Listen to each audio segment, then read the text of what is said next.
cabeça pra cima. Pois é, né? Hoje a gente está aqui falando sobre o aleitamento materno. Na semana passada se comemorou aí, se deu uma ênfase enorme a esse tema, né? É uma semana voltada para a questão do aleitamento, porque o aleitamento ele é fundamental. O bebê que se alimenta de leite materno, ele tem mais saúde, ele tem mais nutrientes, é mais bem nutrido. Você gosta daquele bebê rechonchudinho, aquele bebê com cara de saúde? O leite materno, cara, que é gratuito, né? Não custa um centavo. Ele é capaz de fazer isso pelo seu bebê. Você está amamentando, está grávida, pretende amamentar, fica ligadinha, né? Se você tem qualquer dúvida, eu espero que hoje, ao final desse programa, você não tenha dúvida nenhuma de que você vai amamentar o seu bebê. E você, mamãe, titia, papai, vovô, vovó, vai incentivar essa mamãe a amamentar, porque tem isso também, né? Com Tem certeza. isso Com certeza. também. Nossa. Então, queridos, olha só, qual é de fato a importância, né, desse leite materno, os benefícios desse leite materno? O senhor que é ginecologista, trabalha com esse negócio o tempo todo lá, Olha com a só, mamãe no primeiro momento. Os benefícios são maravilhosos. Primeiro é comida, é encher a barriga. Com fome, nada feito. O neném limpinho, tomado banho, barriguinha cheia, ele só tende a crescer e sorrir, né? E ficar feliz. Verdade. Não tem outra saída. A composição do leite materno difere um pouco do sangue. É quase igual ao do sangue. Para você ver a potência que é o leite materno. Não tem no mercado um substituto à altura do leite materno. Bom, tirando alguma patologia que possa ter no invólucro do saquinho do leite, que é a mama, né?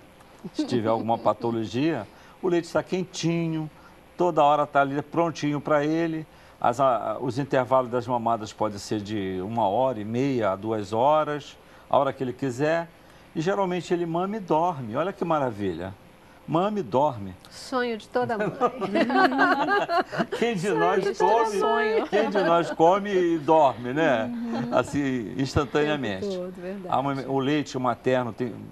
Aí é com você depois, porque tem algumas mães que falam que o leite é fraco, que o leite é ralo, aí ela tem que fazer um complemento com alguma coisa, aí nem é comigo, né?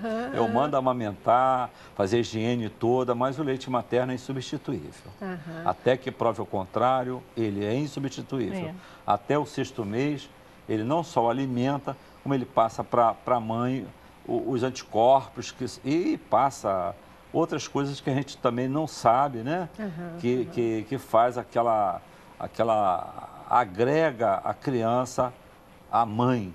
Ele cria uma identidade que às vezes ele conhece a mãe só pelo cheiro do leite, aquela coisa toda. É porque realmente, né, o aleitamento, ele tem, além dessa questão de encher a barriguinha do bebê, ele enche a alma do bebê também, Isso, né? verdade. Ele enche Isso a é que alma do faltou eu bebê. falar. É um enlace, né? Afetivo entre mãe e o bebê, principalmente. É a primeira vacina que o bebê recebe. Com certeza. Pela quantidade de anticorpos que é passado da mãe para esse bebê. Então, é um bebê que adoece menos. Mesmo na maternidade, lá no alojamento conjunto, onde o bebê deve ficar com a mãe 24 horas, até para conhecer os sinais de fome, né, que vai ocorrer, ela tem que perceber isso. Ele praticamente é o colostro, é o primeiro leitinho, né, e que faz com que esse bebê elimine o mecônio, evita a icterícia.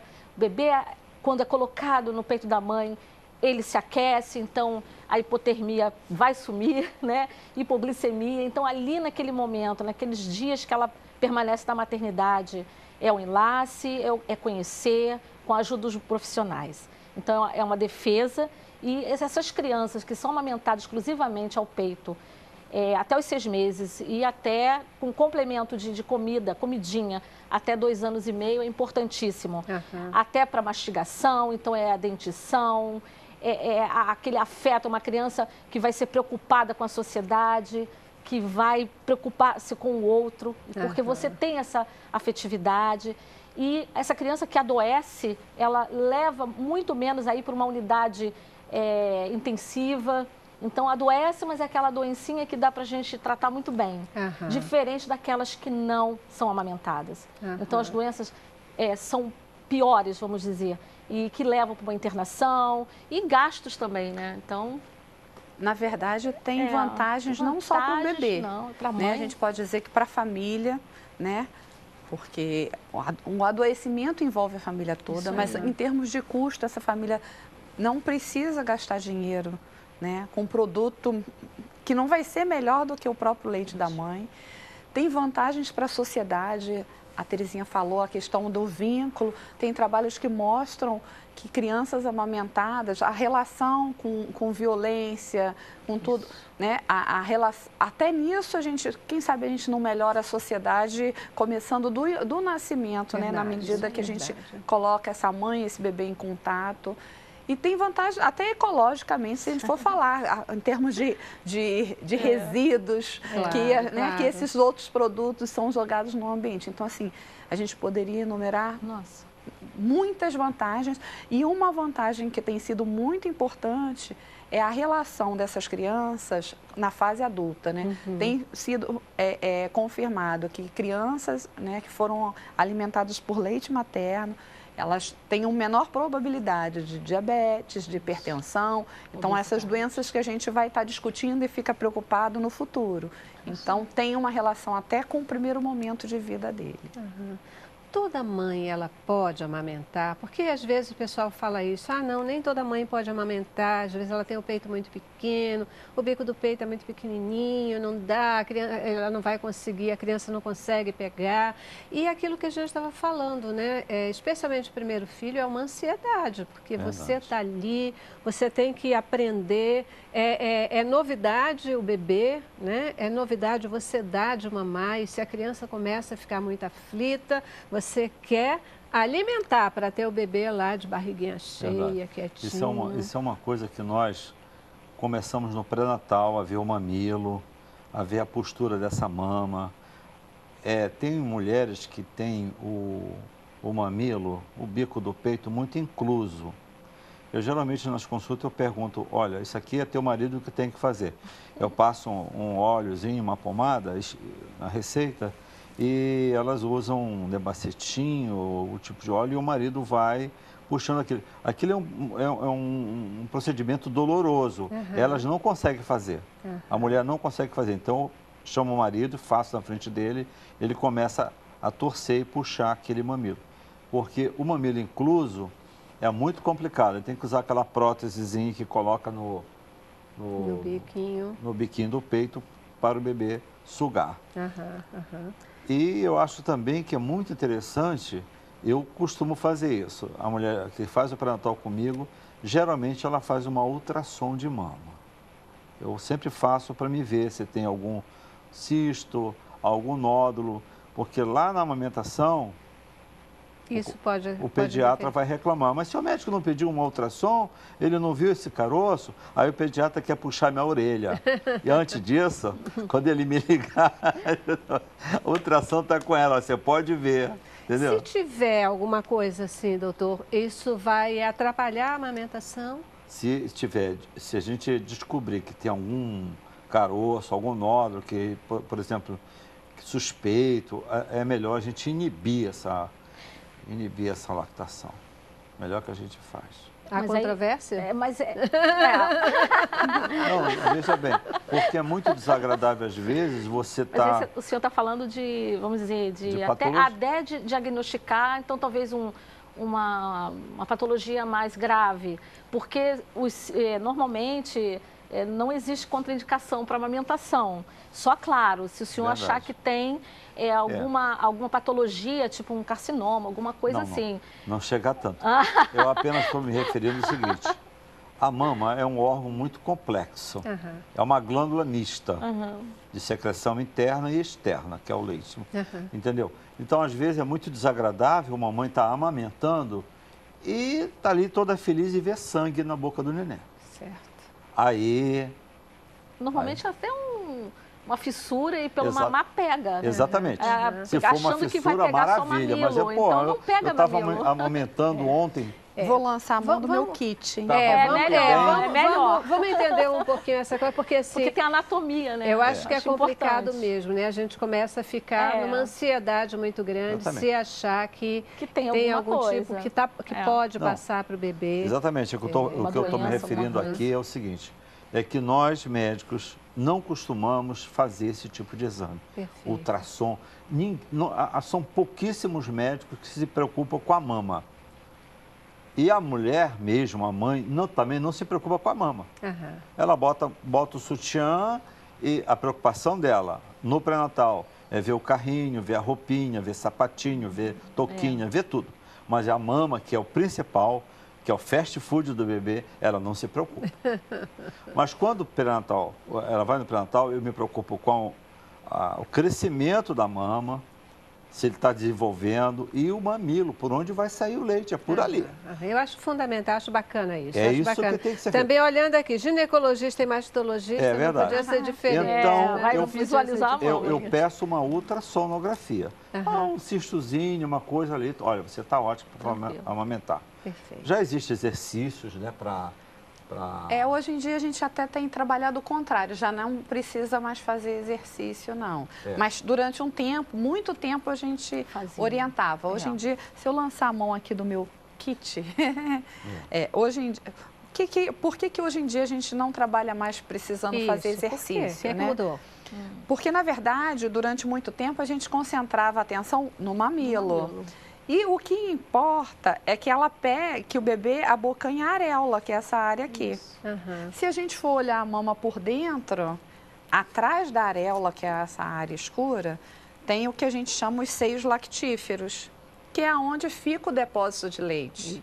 Então, não adianta ele puxar o bico porque não vai tirar leite. Você já imaginou, desculpa te interromper, mas você já imaginou que seu peito por dentro é assim? Que o nosso peito por dentro é assim? Que loucura, né? Vários, E aí, na medida que ele abocanha exatamente essa área aqui, ele vai conseguir fazer com que esse leite que está aqui saia e o que está vindo aqui por trás vai canalizando, né? Isso.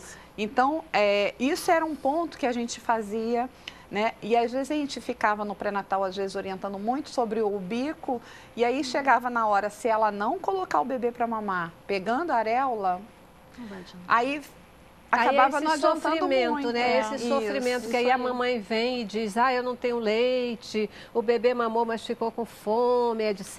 E vem o pânico e acaba... E hoje em dia a tendência é colocar o bebê para mamar na hora que nasce. Então, com o efeito da placenta e tal, essa área aqui, ela fica mais, a gente fala que fica embebida, então ela fica mais propensa a ter todas as modificações muito mais rápido do que antes.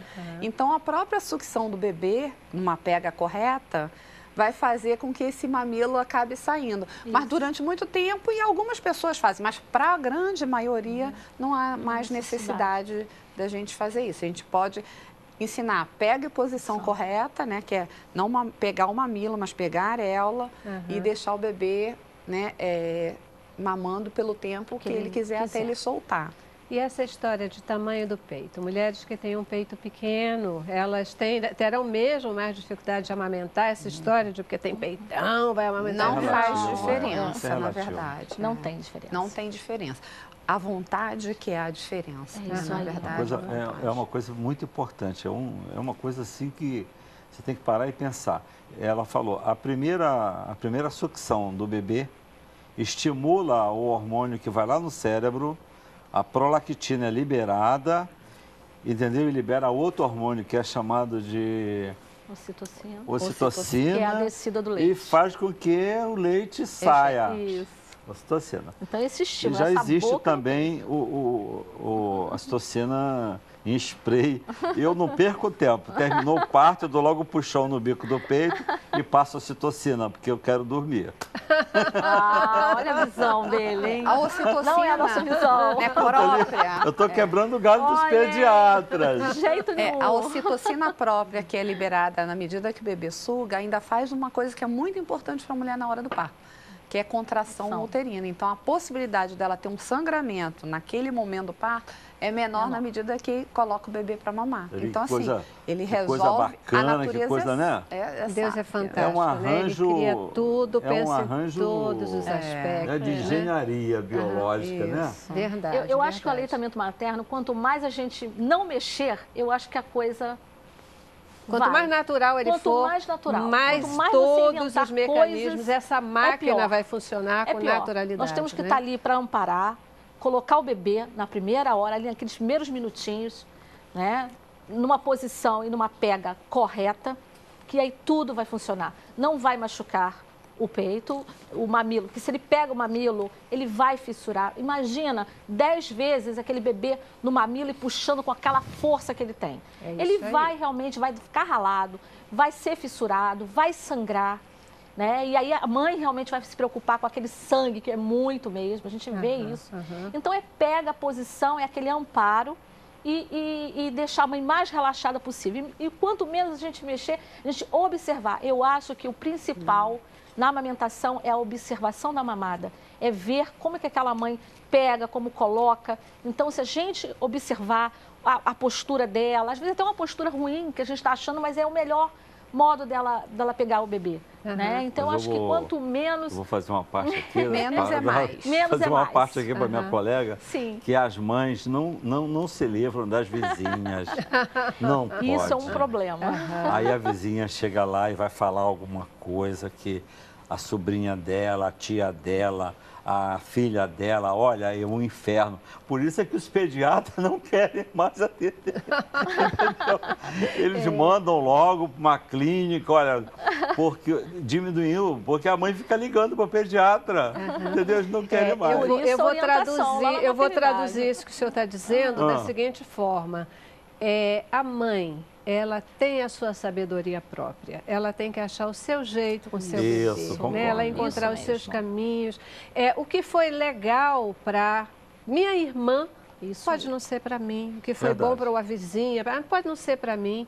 E o meu jeito com o meu filho vai ser toda a nossa história e vai fazer diferença, né? Pode nem ser o jeito tradicional, mas se é aquele que me encaixou, tá bacana e a gente vai em frente, porque na verdade, às vezes é difícil, mas esse momento ele é para ser prazeroso para o bebê e para a mamãe, né? Gente, olha, eu já estourei o tempo, eu tenho que parar.